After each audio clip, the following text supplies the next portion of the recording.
Y profesionalmente pues soy una apasionada de la joyería, me encanta crear cosas desde cero, viendo 2, 3 materiales diferentes, hacer un bosquejo y luego qué metal vas a utilizar, qué tipo de herrajes vas a utilizar para hacer esa pieza, y si tienes que fundir metales, si tienes que alambrar o martillar una pieza, dependiendo lo que tú hayas pensado.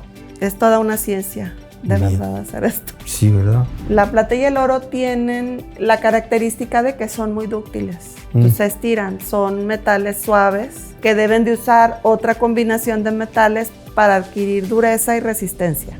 Pero lo que se pierde una persona que compra una pieza industrializada que está hecha por máquinas es todo lo que el artesano pensó y sintió en cuanto a la pieza que te está entregando. Esos sentimientos una máquina no los puede hacer.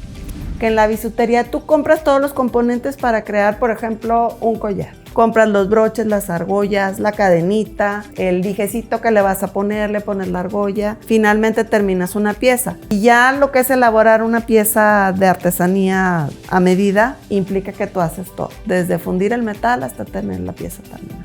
Sí. Con todo el proceso que eso conlleva. Hay mucha imitación. Bien. Difícil de identificar, sí. No hay como la experiencia para eso. Pues en la creatividad del diseño, que sean piezas que puedan decir después, mi abuela usó un collar de Elsa Morato y ahora quiero hacer otra cosa para mis nietos. Me encantaría que eso pasara. Tuve mucho miedo, pero a pesar de eso lo hice porque el miedo te paraliza, pero también te enseña que tú sí puedes lograrlo. Y que no te vayas a quedar jamás con la cosa de pude haber hecho esto, pero por miedo no lo hice. Los miedos están ahí para enfrentarlos. Cierto. En Hablando de Negocios nos atrae proporcionar información de interés cotidiano. Entrevistamos a expertos de diversas áreas que nos ofrecen un panorama de nuestro contexto, porque todo lo que sucede a nuestro alrededor impacta de una forma u otra en el mundo de los negocios.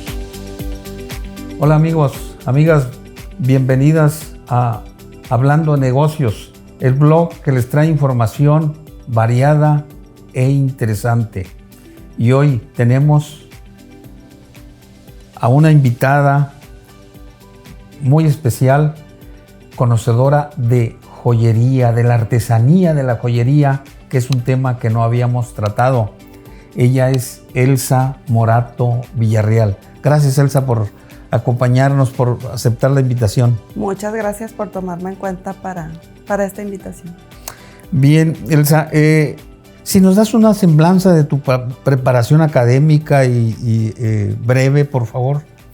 Bueno, yo estudié Administración de Empresas en la Universidad Autónoma de Tamaulipas. Me gradué en 1986. Ya. Me titulé en el 87 y en 1988 aprox me casé y me vine a vivir a Monterrey. Ya. Entonces ahí fui ama de casa durante 29 años. Pero bien. Siempre inquieta de aprender cosas, siempre me gustó todo lo que es las manualidades, el aprender bisutería, o sea, lo hacía como hobbies. Bien. Hasta que luego pues ya me dediqué de lleno a eso. Bien. Después. Y continuando con lo que nos dices, ¿cómo nos definirías quién eres hoy y cómo te defines profesionalmente?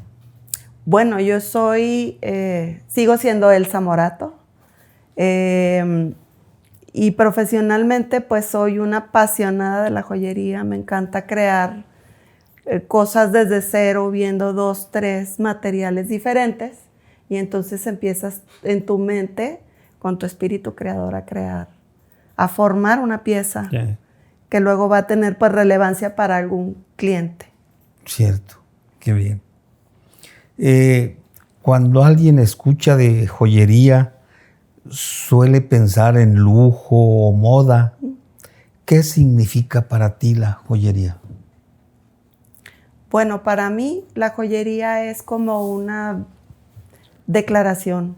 Y para cada persona eso es diferente. O sea, el tomar una pieza de una piedra que me llama la atención y luego esperarme a veces un tiempo para encontrar todos los elementos necesarios para que esa pieza sea lo que yo visualicé desde que la vi.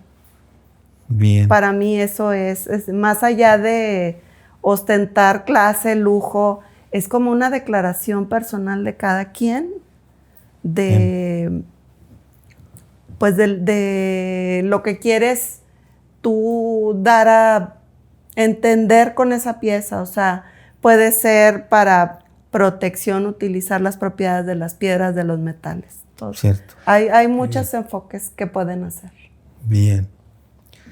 ¿Recuerdas el momento en que entendiste que este oficio podría convertirse en un proyecto de vida? Sí, sí lo recuerdo. ¿Sí lo recuerdas? ¿No los platicas? Uy, bueno,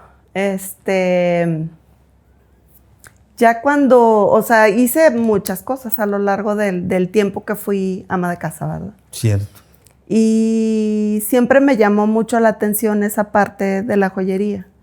Y cuando ya mi hijo estuvo lo suficientemente grande, que ya trabajó, incluso se fue a vivir a otra ciudad y así, entonces yo dije, bueno, pues yo me puedo dedicar a esto, ya es tiempo de que yo piense en hacer otra cosa, ya esa parte la cumplí. Ya, sí.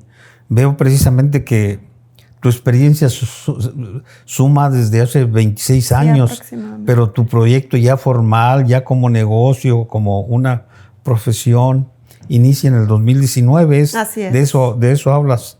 ¿Qué cambió en ese momento, Elsa? Bueno, si puedo ser sincera, yo siempre fui como Susanita la de Mafalda, que pensaba que, no sé, el matrimonio, la Casa Blanca, la cerca, el perro y los 2 hijos, ¿verdad? Entonces, en el 2019 se terminó mi matrimonio. Y entonces yo tuve que empezar a pensar, después de haber sido ama de casa toda mi vida, pues en algo que a mí me pudiera hacer tener libertad financiera. Y fue la joyería. Qué bien.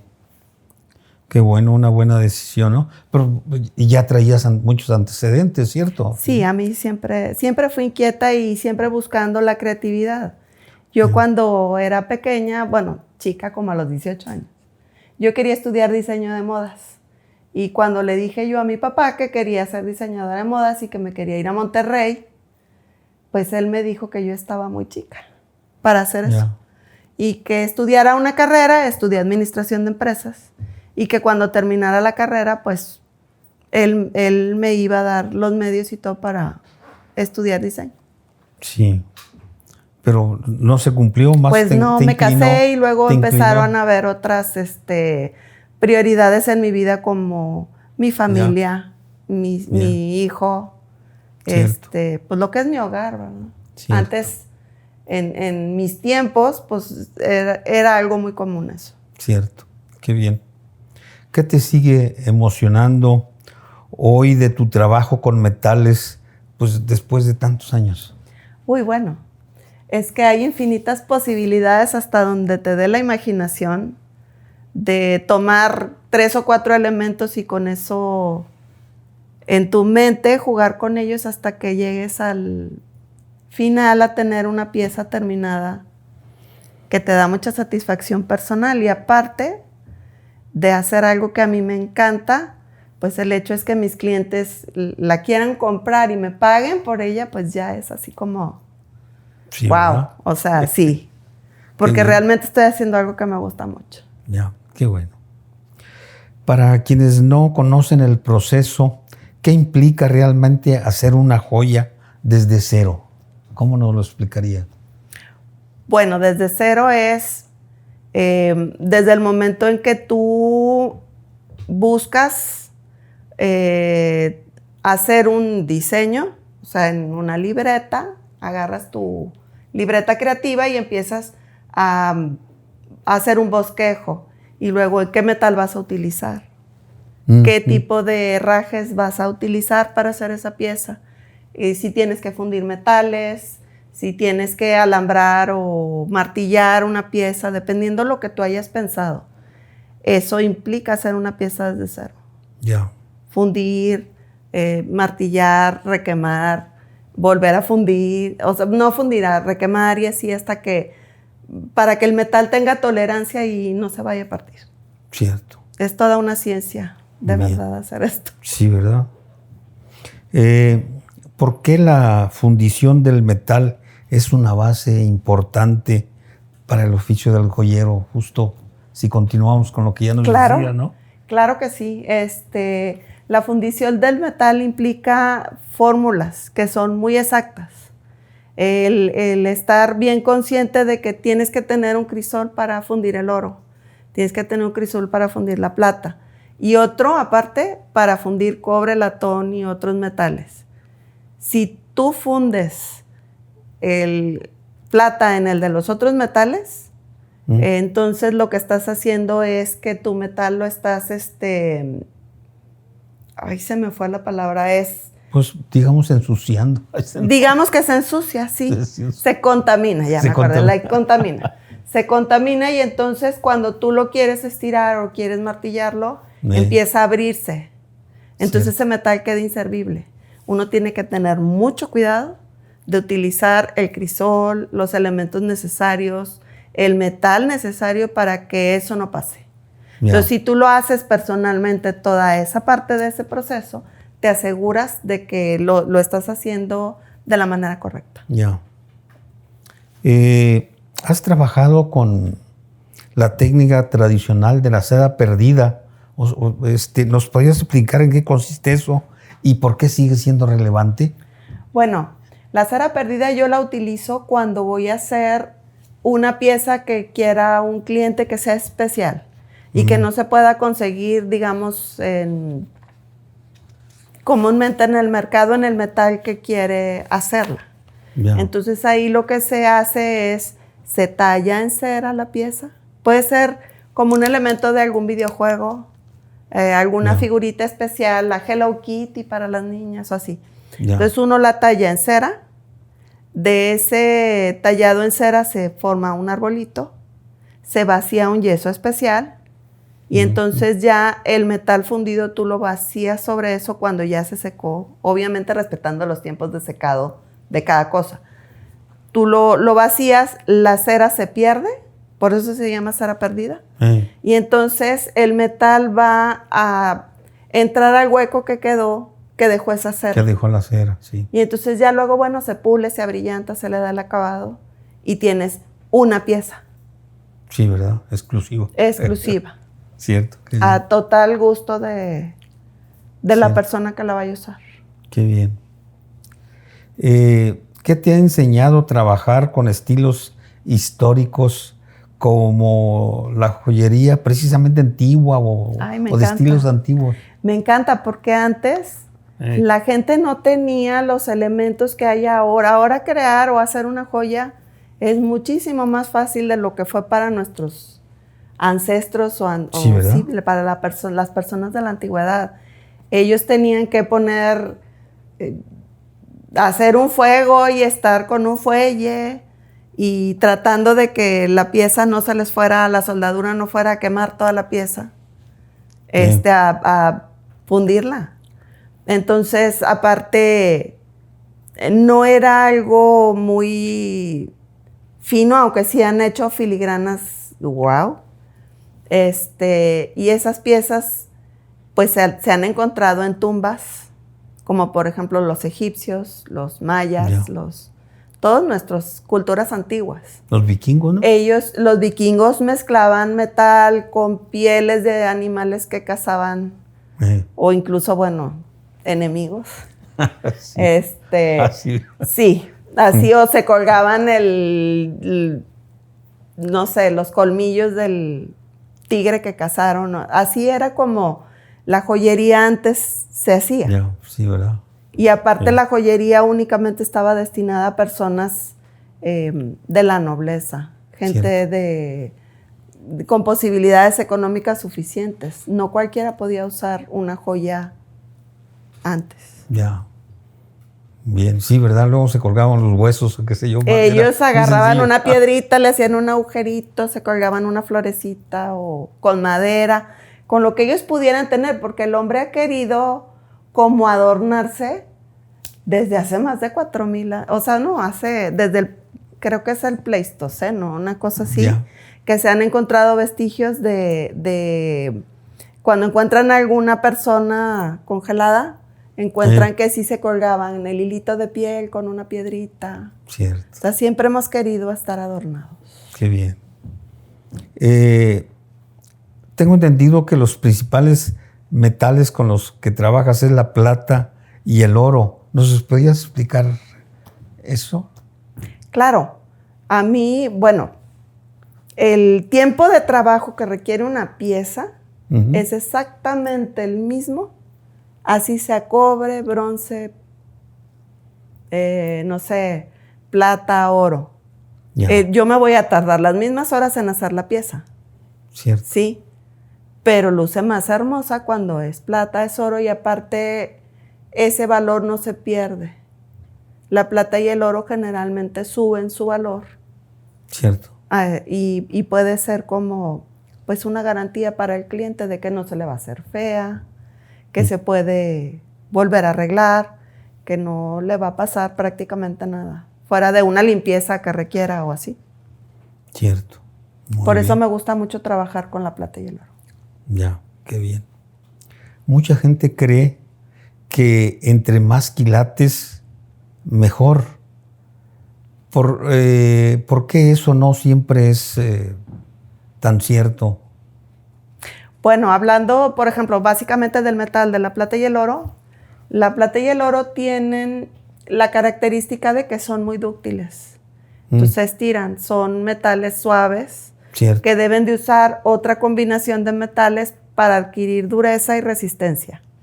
Entonces, si a una pieza de un metal muy puro, como el oro, yo quisiera hacer, no sé, un anillito así. Cierto. Con el uso, los golpes se va a marcar y se va a romper, se va a deformar. Cierto. Si es puro oro, ¿verdad? Si es puro oro. Entonces, no siempre el hecho de que sea, no sé, un 24 quilates es mejor. Yo generalmente recomiendo de 18 y 14. 14 quilates. Ajá. Tiene más metal duro y para que la pieza sea durable y permanezca lo más intacta posible. Cierto. Esa sería en mi experiencia, ¿verdad? ¿No? Bien. Qué bien. ¿Cómo explicas a tus clientes la diferencia entre joyería fina, chapa de oro y bijutería? Bueno, la joyería fina implica metales finos, como la plata y el oro blanco, el rodio, la chapa. El cuerpo de la pieza puede ser conformado por un metal, la estructura, y luego llevar por un proceso de químico. Se le agrega el oro, la plata en capas que se definen como la medida es la micra. Entre más micras tenga, más difícil va a ser que el metal del cuerpo salga. Y la bisutería generalmente es fantasía, o sea, no... Cierto. No aguanta, por decir, el que te metas a una alberca, al mar, se te va a hacer fea. Sí, ¿no? O sea, no contiene metales preciosos, ¿verdad? Puede ser que sea de cobre, pero el cobre va a salir. O sea, si le pusieron un dorado nada más. La sal, lo que más destruye una pieza que no es de oro macizo o plata así, es la sal, el cloro y los cosas químicas que uno se pone, el aerosol del cabello, los perfumes. Yo cuando es una pieza de chapa siempre le recomiendo a mi cliente, tú arréglate, vístate, píntate, perfúmate y hasta el último ponte tus piezas de chapa. Cierto. Para que dure, sí, que tenga bien. más duración en el tiempo. Un buen tip, sí. ¿Cómo evalúas realmente una joya más allá de lo estético? Bueno, una joya también puede tener un valor emocional. Por ejemplo, pues una argolla de matrimonio. Para quien le haya sido otorgada va a tener un valor más allá del metal que lleve. Pero ya hablando lo que es, quitando el sentimiento, Hay métodos para evaluar, no sé, la pureza del metal que se va a utilizar, la pureza de las piezas. Por ejemplo, un diamante si tiene burbujas de aire, si tiene el que les llaman nubecitas, la piedra tiene menos valor que si es totalmente cristalina y no tiene ninguna imperfección. Cierto. Entonces, en cuestión de valor, puede valer más un diamante más chiquito, pero que sea totalmente claro, a uno que tenga vetas, aunque pese 2 o 3 quilates. Ya. Bien. ¿Por qué dos piezas que algunas veces se ven iguales pueden tener precios muy diferentes? Yo en lo personal pienso que es por el crédito comercial de la marca en la que estás comprando. Ya. Ahí Cierto. implica muchas veces una pieza de diseñador famoso, no voy a decir marcas para que no se ofenda a nadie, implica un gasto de publicidad, de empleados, de mercadotecnia, de administradores y todas esas partes que tienen que estar detrás de esa marca que ya está consolidada. Cierto. Entonces, eso le crea un valor comercial diferente a si yo voy y la compro en un lugar, en una platería, por ejemplo. Ya. Donde Sí. no estoy manejando de que fulano de tal me hizo mi collar, así. Ya, cierto. Esa es la diferencia para mí. Cierto. Bien. ¿Cómo se establece el precio de una joya considerando el trabajo artesanal? ¿Cómo se establece el valor de una joya considerando el trabajo artesanal? Uy, pues ahí son muchos los factores. Generalmente un trabajo artesanal lleva más tiempo porque todo se hace a mano. Claro. Para mí, pues es más valiosa una joya artesanal que una joya creada en serie, No. aunque lleve exactamente los mismos componentes. Cierto. Muy bien. ¿Y tú crees que se valora, los clientes sí valoran el trabajo ese artesanal? O... A veces, es que yo pienso que cuando ya una Hay de persona todo. llega con un artesano, es porque ya le da un valor a ese tipo de piezas. Cierto. Bien.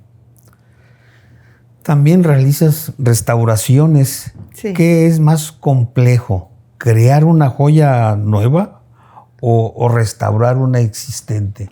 Bueno, también habría que evaluar en qué condiciones está, ¿verdad? Pero en generalmente cuando me traen, yo con lo que más he trabajado son con los collares de perlas. El típico collar de perlas de la bisabuela, que tenía el hilo de seda, y ese hilo de seda con el paso del tiempo se tronó. Y ya nadie más pudo utilizar la pieza. Eran collares generalmente muy largos. Y en sí yo, aparte de estar trabajando con el valor de esa pieza, es el sentimiento a la persona que me lo trajo. Sí, ¿verdad? Porque para ellos es sumamente valioso lo que me están entregando.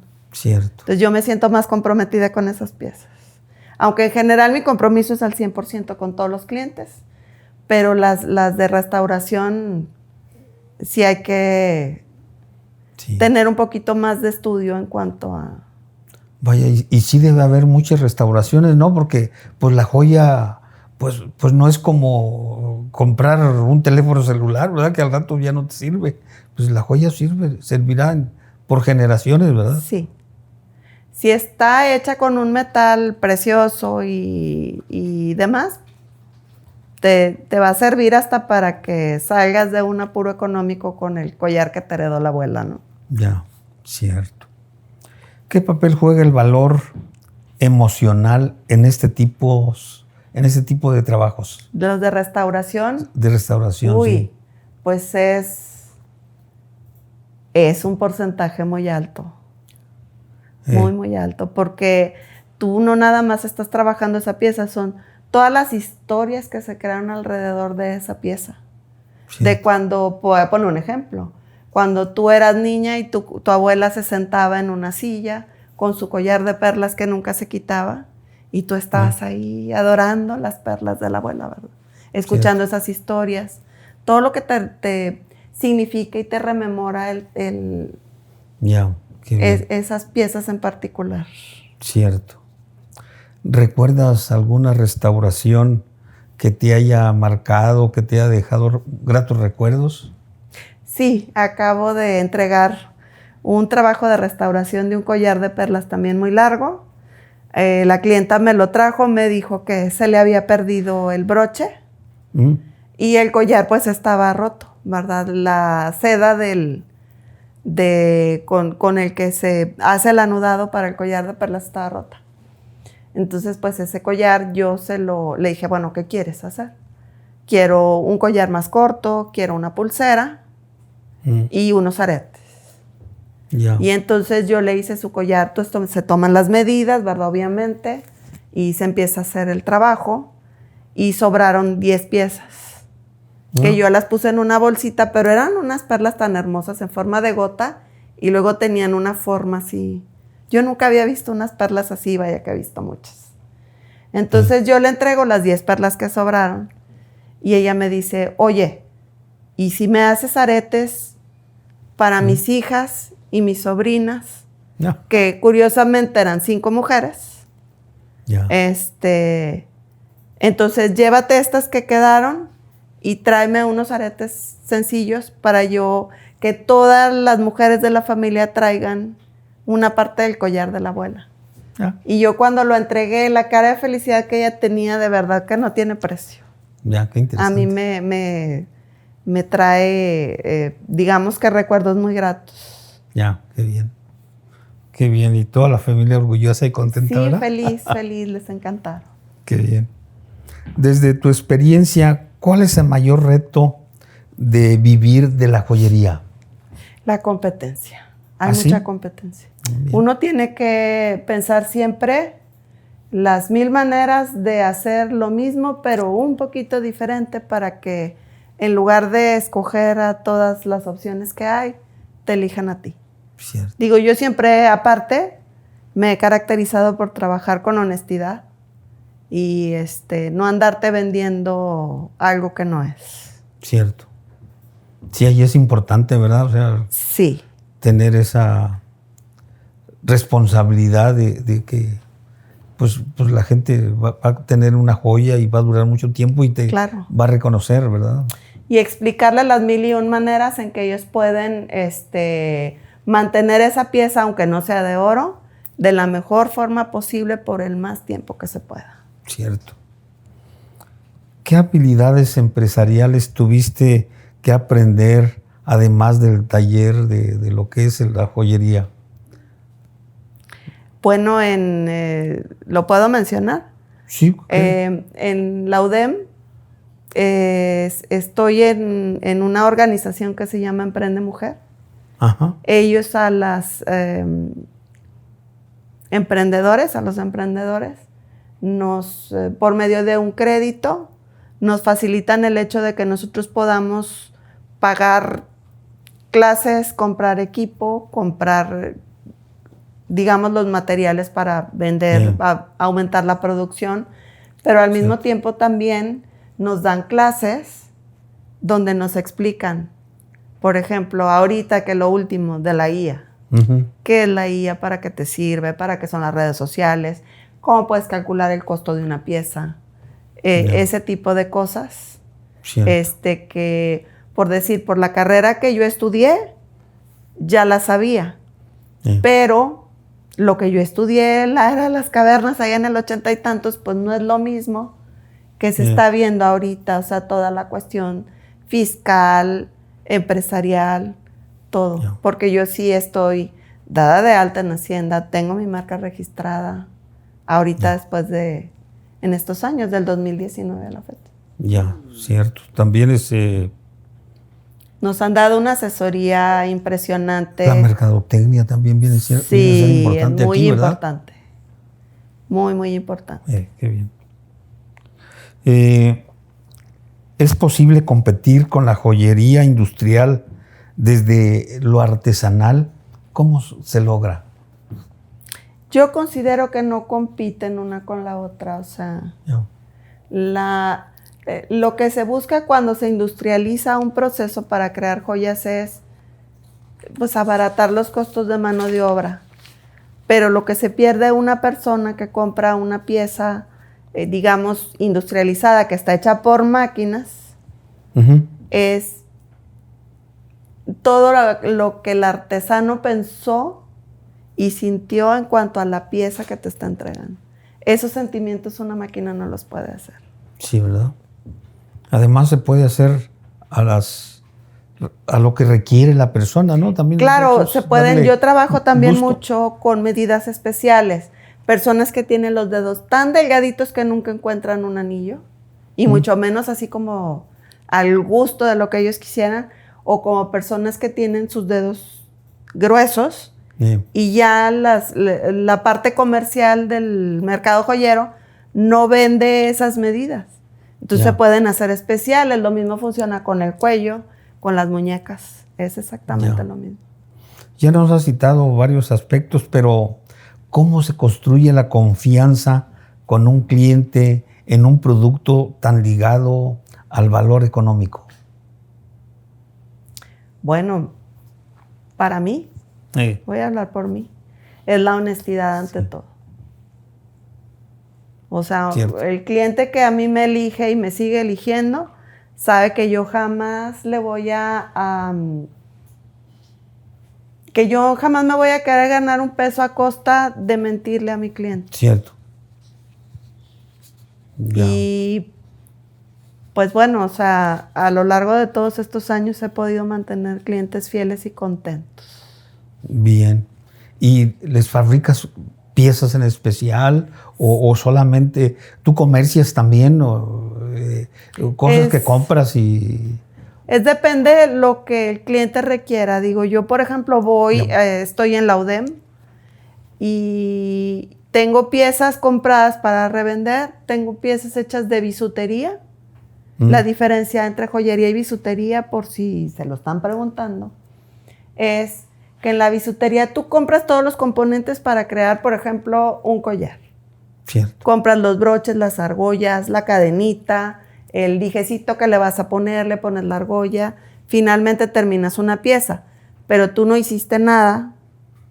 O sea, eso ya todo lo compraste hecho por una máquina, por lo que tú quieras. Armaste un rompecabezas. Sí, ¿no? es como armar un rompecabezas. Sí, ¿verdad? Y ya lo que es elaborar una pieza de artesanía a medida implica que tú haces todo, desde fundir el metal hasta tener la pieza terminada, con todo el proceso que eso conlleve. ¿Hay abasto suficiente aquí para los joyeros como tú o hay que traerlo de la Ciudad de México o del extranjero? Bueno, cada joyero tiene sus sitios, digamos, secretos, donde compra sus cosas. Yo conozco a una persona desde hace muchos años que si yo quiero un diamante de laboratorio, quiero un diamante natural, yo voy con esa persona me entrega una pieza que trae un certificado, que trae número de serie, que trae todo lo que debe de traer, porque en el proceso, en el pasado, cuando era hobby para mí esto, a mí me vendieron gato por liebre muchas veces. Mira. Entonces, si yo te digo que lo que te estoy vendiendo es una piedra semipreciosa, lo es. Cierto. Lo es. Y sí, hay mucha imitación. Difícil de, digamos, de identificar. De identificar, sí. No hay como la experiencia para eso. Cierto. ¿Y los proveedores son nacionales o son del extranjero? ¿O son nacionales. Nacionales, Bien. Probablemente ellos traigan sus piezas del extranjero, eso no lo sé, porque eso es algo te diría, más luego tendría que matarte, ¿verdad? Porque pues son sus secretos. Sí. Pero yo confío plenamente en lo que ellos a mí me están vendiendo, porque no tengo 5 minutos comprándoles, tengo años. Sí, también ellos crean esa confianza, ¿verdad? Exactamente. O sea, lo mismo que ellos me dan a mí, yo le doy a mis clientes. Cierto. muy bien. Nos hablaste de un ejemplo de restauración Sí, de las del collar perlas. de la abuela. ¿También tienes alguna experiencia de haber hecho una joya en especial, también de que hayas satisfecho las aspiraciones de alguna persona? Claro, o sea, bueno, son muchas las personas. Muchas, sí.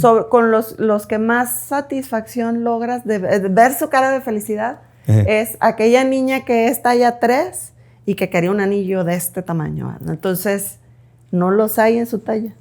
Ya. Y tú tienes que adaptar pues, la figura que ella quiere a lo delgadito de sus dedos. Ya, pero esa cara de verlas cuando por fin lo logro, consigo hacerlo, es muy gratificante para mí. Ya, qué bien. Piezas especiales es lo que más Piezas me piden hacer, ¿verdad? sí. Cierto.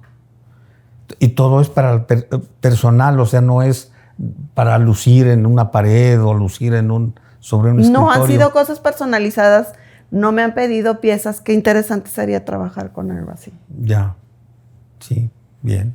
Sí, porque alguien a lo mejor dice, oye, yo quiero, esta es la foto de mi perrito, ¿verdad? Y ahora quiero... Bueno, eso sí me lo han pedido. Ah, sí, sí me lo han pedido y hago como una especie de bisel. Se coloca la foto del perrito y luego se cubre con resina especial. Ya. Que no maltrate la foto del perrito y que ellos se lo puedan colgar. Generalmente me lo piden en plata. Ya, sí, ¿verdad? Perrito, gatito, conejito, así, sí. Ya, qué bien. Elsa, ¿cómo te gustaría que recordaran tu trabajo con el transcurso de los años, con el transcurso de de muchos años? ¿Cómo te gustaría que te recordaran? Bueno, a mí me gustaría que me recordaran como en sí debido a la calidad del producto, a que no les di gato por liebre, porque no hago eso. Y en lo demás, pues en la creatividad del diseño, que sean piezas que puedan decir después, mi abuela usó un collar de Elsa Morato y ahora quiero hacer otra cosa para mis nietos. Me encantaría que eso pasara. Muy bien, ya. Sería ¿Tienes tu marca? O sea, tú las... Tengo mi marca registrada, el quinto está en proceso. Ah, ya, ok. Pero generalmente las firmo así con un instrumento mientras llega el quinto. Ah, qué bien, muy bien. Estamos por terminar la entrevista, Elsa, pero para quienes nos ven, para los seguidores de Hablando de Negocios, ¿qué les dirías a alguien que quiere emprender un oficio para que se anime y pues, lo enfrente sin miedo? Uy, bueno, yo les diría que a pesar del miedo, lo hagan. Porque yo soy un ejemplo vivido de eso. O sea, yo por supuesto, no vayan a pensar que no tuve miedo cuando decidí después, a los 50 y tantos años, dedicarme a ser joyera. Tuve mucho miedo, pero a pesar de eso lo hice porque el miedo te paraliza, pero también te enseña. Te enseña que tú sí puedes lograrlo y que no te vayas a quedar jamás con la cosa de pude haber hecho esto, pero por miedo no lo hice. Los miedos están ahí para enfrentarlos. Cierto. ¿Cómo organizas tu tiempo para dedicarle tiempo a tus actividades personales y al taller? Le doy horas. Ya. O sea, yo me pongo un tiempo para estar en el taller, un tiempo para estar en mi casa, disfrutar de mi familia, mi hijo, nuestra perrita que la amo. Qué bien. De mis amistades que he cultivado a lo largo de mucho tiempo. Y a todo le puedes dar horas. O sea, simplemente a mantener mi casa, que amo mi casa. Me encanta estar en mi casa. Ya, qué bien. Qué bueno. ¿Quisieras agregar algo? Estamos a punto de terminar y a lo mejor nos quedó algo pendiente. ¿Quisieras agregar? No, yo lo único que quisiera es, nunca va a ser suficiente como para decirles a ustedes que me están viendo, que se vean, a lo mejor sean más jóvenes o más grandes que yo. Yo tengo 61 años y decidí a los 50 y algo emprender este bonito negocio que a mí me encanta. No tengan miedo. No tengan miedo ahí. Acérquense, por ejemplo, a Emprende Mujer, que ellos van a de alguna manera ayudarlos. Pero no tengan miedo, o sea, aviéntense, con todo y miedo. Cierto, qué bien. Qué bueno, pues sería sí. Lo único. Además, pues se crece, ¿no? O sea, te creces después de 9 años estar dedicada profesionalmente, claro. ¿verdad?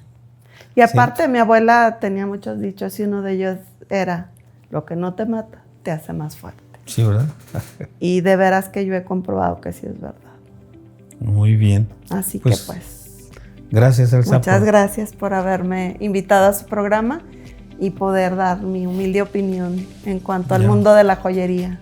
Yo creo que a mucha gente le va a interesar esta profesión. Pues es algo de lo que no hablamos todos los días y es un buen tema Muchas gracias. Para conocerlo. Claro que sí.